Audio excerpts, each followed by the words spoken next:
Hey there! Welcome to my channel. I visited Intramuros a long time ago as part of a school educational trip. As a child, it did not leave much of a lasting impression. One day, a friend visiting the Philippines asked me about Intramuros, and it stopped me in my tracks. Oopsie daisy! I have been to several countries, but I have never been interested enough to visit Intramuros. So I decided to revisit history. It took me 3 visits because I spent only half a day at each time.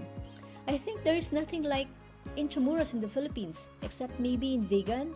Comment down below if you have other places in mind. To be candid, I was really amazed and enchanted at the history of Intramuros, its architecture, art, and scenic views. If you have a full day, I highly recommend that you visit Baluarte de San Francisco de Dilao, Fort Santiago, Casa Manila, San Agustin Church, Manila Cathedral, and the adjacent Palacio del Gobernador. There are food stalls near Casa Manila which you will surely appreciate after the long walk. And street music too. In Fort Santiago, you will see the remains of the structure where Jose Rizal and Josephine Brackett got married.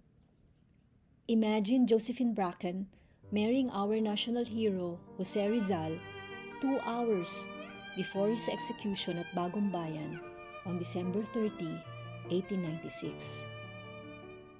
And the dungeons. I cannot visualize 600 people huddled in the dungeons without sufficient air and food, with poor sanitary conditions. It was truly creepy at the dungeons.